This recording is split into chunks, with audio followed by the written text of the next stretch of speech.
2009 മുതൽ ഡീപ്പോർട്ടേഷൻ ഉണ്ട്. 2009 734 ഇന്ത്യക്കാരെ കയറ്റി അയച്ചിട്ടുണ്ട്. ഏറ്റവും കഴിഞ്ഞ വർഷം, ഏറ്റവും ഒടുവിലത്തെ വർഷം 1368 പേരെ അമേരിക്ക ഡീപ്പോർട്ട് ചെയ്തിട്ടുണ്ട്.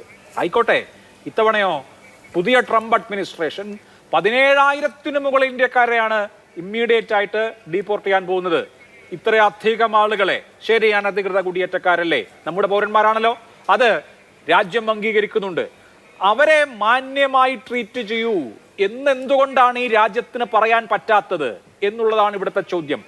ഞങ്ങളുടെ പൗരന്മാരെ മാന്യമായി തിരിച്ചയക്കൂ, മാന്യമായി ഞങ്ങൾ റിസീവ് ചെയ്യാം എന്ന് പറയാൻ പോലും ഇപ്പോഴത്തെ ഫോറിൻ പോളിസി അനുസരിച്ച് ഇന്ത്യക്ക്, അമേരിക്കയ്ക്ക് മുമ്പിൽ പറയാൻ പറ്റാത്തത് എന്തുകൊണ്ടാണ് ഷിഷാബു പ്രസാദ്? അഭിലാഷേ, അമേരിക്കയിലെ ഇന്ത്യൻ കമ്മ്യൂണിറ്റി എന്ന് പറയുന്നത് അവിടെ വളരെ സ്ട്രോങ് ആയിട്ടുള്ളൊരു കമ്മ്യൂണിറ്റിയാണത്. അവിടുത്തെ ആ ഇന്ത്യൻ ഡയസ്പോറ എന്ന് പറഞ്ഞാൽ വളരെ ശക്തമാണ്. അവിടെ നാസ മുതൽ, നാസയിലും പെൻറ്റഗണിലും സർവ്വ മേഖലകളിലും ഇന്ത്യൻസിൻ്റെ ആധിപത്യം തന്നെയുണ്ട്.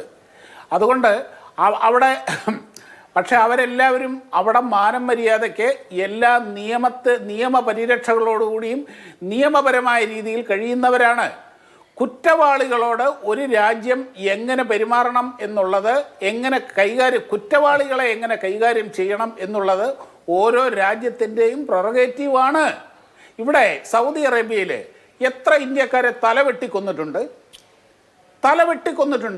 അത് ആ രാജ്യത്തെ നിയമമാണ്. ആ രാജ്യത്ത് ഇടപെടാൻ കഴിയില്ല. ഏർപ്പെടുന്നവരെ ഇവർ അനധികൃതമായി അവിടെ കഴിഞ്ഞു എന്നുള്ളത് കുറ്റമാണ്. അനധികൃതമായി കഴിയുന്ന ആളുകളെ എല്ലാ രാജ്യങ്ങളും ഈ തരത്തിലാണോ ശിക്ഷിക്കാറ്? ഗൾഫ് രാജ്യങ്ങളും ഡീപ്പോർട്ട് ചെയ്യാറുണ്ടല്ലോ വിസ കാലാവധി കഴിഞ്ഞിട്ടുള്ള ആളുകളെ. ഇതുപോലെയാണോ? ഇവിടെ നോക്കൂ ഷിഷാബു പ്രസാദ്, നരേന്ദ്രമോദിയും കെമിസ്ട്രി ഉണ്ട് എന്നല്ലേ നരേന്ദ്രമോദി അവകാശപ്പെടുന്നത്? ഇന്ത്യക്കാരെ അവരെ അത് മോദിയും ട്രംപും തമ്മിലുള്ള സൗഹൃദവും അവിടുത്തെ നിയമവാഴ്ചയും തമ്മിൽ ബന്ധമില്ല. മോദിയും ട്രംപും തമ്മിലുള്ള സൗഹൃദം വേറെ, ആ രാജ്യത്തെ നിയമവാഴ്ച വേറെ. അവിടുത്തെ പ്രസിഡന്റ് പോലും അവിടുത്തെ നിയമവാഴ്ചയ്ക്ക് കീഴിലാണുള്ളത്. കണ്ടതാണ് പ്രസിഡന്റ് ആയിരുന്ന ക്ലിന്റനെ ഇങ്ങനെ ഡൊണാൾഡ് ട്രംപ് അധികാരമേറ്റതിന് ശേഷം നമ്മൾ മച്ചാനും അല്ലേ, അതുകൊണ്ട് നിങ്ങൾ അമേരിക്കയിൽ കോംപ്രമൈസ് ചെയ്യണം. കഴിഞ്ഞ തവണ ഈ രാജ്യത്തിന് പറയാൻ കഴിയില്ല. അമേരിക്കയിൽ പോയിട്ട് അമേരിക്കയിലെ ഒരു പ്രസിഡന്റ് സ്ഥാനാർത്ഥിക്ക് വേണ്ടി, അമേരിക്കൻ പ്രസിഡന്റിന് വേണ്ടി തെരഞ്ഞെടുപ്പ് പ്രചരണം നടത്തിയിട്ടുള്ള ആളാണ് ഇന്ത്യൻ പ്രധാനമന്ത്രി എന്ന് പറയുന്നത്. ചരിത്രത്തിൽ ആദ്യമായി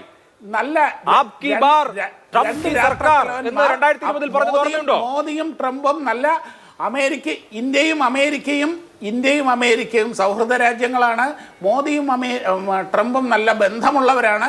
അതുകൊണ്ട് മോദി ട്രംപിനോട് പറയുകയാണ്, നമ്മൾ നല്ല സുഹൃത്തുക്കളല്ലേ, അതുകൊണ്ട് ഈ കാര്യത്തിൽ നിങ്ങളുടെ നിയമം ഒന്ന് വിട്ടുവീഴ്ച ചെയ്യൂ എന്ന് ഒരു രാജ്യത്തിന് മറ്റൊരു രാജ്യത്തിനോട് പറയാൻ കഴിയില്ല. ഇന്ത്യക്ക് അമേരിക്കയോടും പറയാൻ കഴിയില്ല. നമ്മുടെ പൗരന്മാരെ അവരെ കുറ്റവാളികളെ എങ്ങനെ കൈകാര്യം ചെയ്യണം, ഞങ്ങളുടെ പൗരന്മാരെ മാന്യമായി കൈകാര്യം ചെയ്യുന്നത് എങ്ങനെയാണ്? ഇവിടെ കുറ്റവാളികളാണവർ എന്ത് ക്രിമിനൽ കുറ്റമാണ് ഇവർ ചെയ്തത്? അനധികൃതമായി യാത്രാരേഖകളില്ലാതെ രാജ്യത്ത് അവരെ ഡീപ്പോർട്ട് ചെയ്യാം, ഭക്ഷണം കൊടുക്കുക, അവർക്ക് പ്രാഥമിക മതിയായ രേഖകളില്ലാതെ ആ രാജ്യത്ത് തുടർന്ന ആളുകളെ ആ രാജ്യത്തിന് ഡീപ്പോർട്ട് ചെയ്യാം എന്നതിനപ്പുറത്ത് എന്ത് ക്രിമിനൽ കുറ്റമാണ് ഇവിടെ കൊടുക്കുക? അതുകൊണ്ട് തന്നെ മറ്റൊരു രാജ്യത്തെ ഇവിടുന്ന് ഈ പറഞ്ഞ പോലെ ലക്ഷക്കണക്കിന് രൂപ എടുത്തു മുടക്കി കണ്ട മാർഗത്തിൽ കൂടെ എല്ലാം അവിടെ ചെന്ന് അവിടെ ആൾക്കാർ അവിടുത്തെ നിയമം അനുസരിച്ച് പിടിച്ച് പുറത്താക്കിയപ്പം നമ്മൾ ഇവിടെ കിടന്ന് പറയുന്ന ഇവരാണ് രാജ്യത്തിന് നാണക്കേടുണ്ടാക്കിയവർ. ഇങ്ങനെ പോയവരും ഇങ്ങനെ പോകുന്നവരും അവർക്ക് വേറെ ചോദ്യം, അത് വേറെ വിഷയവും. അങ്ങനെ വന്ന ഇന്ത്യൻ പൗരന്മാരെ സംബന്ധിച്ച്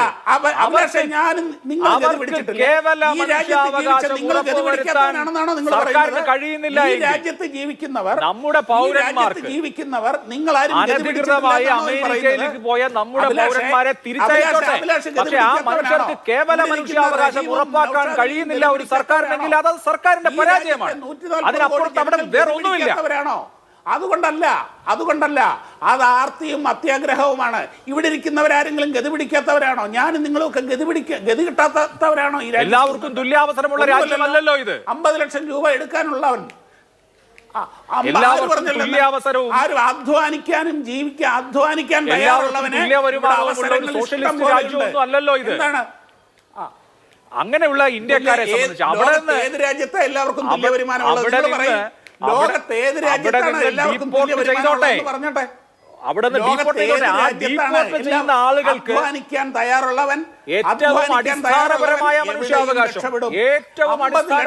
മനുഷ്യാവകാശം ഉറപ്പുവരുത്താൻ സർക്കാരിന് കഴിയുന്നില്ലെങ്കിൽ 1 ലക്ഷം രൂപ അന്തസ്സായി ഇവിടെ ജീവിക്കുന്നവരുണ്ട്. അവരുടെ ആത്മാഭിമാനത്തെയാണ് നിങ്ങൾ ചോദ്യം ചെയ്യുന്നത്. ഇവിടെ അധ്വാനിച്ച് ജീവിക്കുന്ന സാധാരണക്കാരുടെ ആത്മാഭിമാനത്തെയാണ് നിങ്ങൾ ചോദ്യം. എങ്ങനെങ്കിലും ഒന്ന് രക്ഷപ്പെടാൻ വേണ്ടിയിട്ട് പോയി എന്ന് പറഞ്ഞ് 50 ലക്ഷം രൂപ എടുത്തു കൊടുത്തു പോയി എന്ന് പറഞ്ഞിട്ട് ഇവിടെ അധ്വാനിച്ച് അന്തസ്സായിട്ട് ജീവിക്കുന്നവരുണ്ട്. എത്ര വർഷത്തെ കടവും വരുത്തി വെച്ച് വിൽക്കാനുള്ളതെല്ലാം വിറ്റ് ഏതെങ്കിലും തരത്തിൽ ജീവിക്കാൻ പറ്റുന്ന കരുതി പോയ ആളുകളാണ്. അവർക്ക് തിരികെ വരേണ്ടി വന്നു. അവരെ ഈ രാജ്യം സ്വീകരിക്കുന്നു. അവരോട് മനുഷ്യത്വം കാണിക്കണമെന്ന് ഈ സർക്കാരിന് അമേരിക്കയെ നിർബന്ധിക്കാൻ പറ്റുന്നില്ലെങ്കിൽ അതാ സർക്കാരിന്റെ പരാജയമായിട്ടല്ലാതെ എങ്ങനെയാണ് കാണേണ്ടത്? എങ്ങനെ അതിനെ കാണാൻ കഴിയൂ? ഓരോ രാജ്യവും കുറ്റവാളികളോട് ഏതുവരെയാണ് കുറ്റവാളി എന്നുള്ള ചോദ്യമാണ് ഇവിടെ. ഇവർ കൊലക്കുറ്റം ചെയ്തവരാണോ? രാജ്യദ്രോഹം ചെയ്തവരാണോ? അനധികൃത കുടിയേറ്റവർ നടത്തി ശരി, അവരെ തിരിച്ചയച്ചോട്ടെ. തിരിച്ചയക്കുന്നവരോട് അടിസ്ഥാന മനുഷ്യാവകാശം കാണിക്കാതിരിക്കുക എന്ന കാര്യം അമേരിക്ക ചെയ്യുമ്പോൾ അമേരിക്ക അങ്ങനെ ചെയ്തോട്ടെ എന്ന് പറയുന്നതിൽ എന്ത് ന്യായമാണുള്ളത്? അതാണ് എന്റെ ചോദ്യം.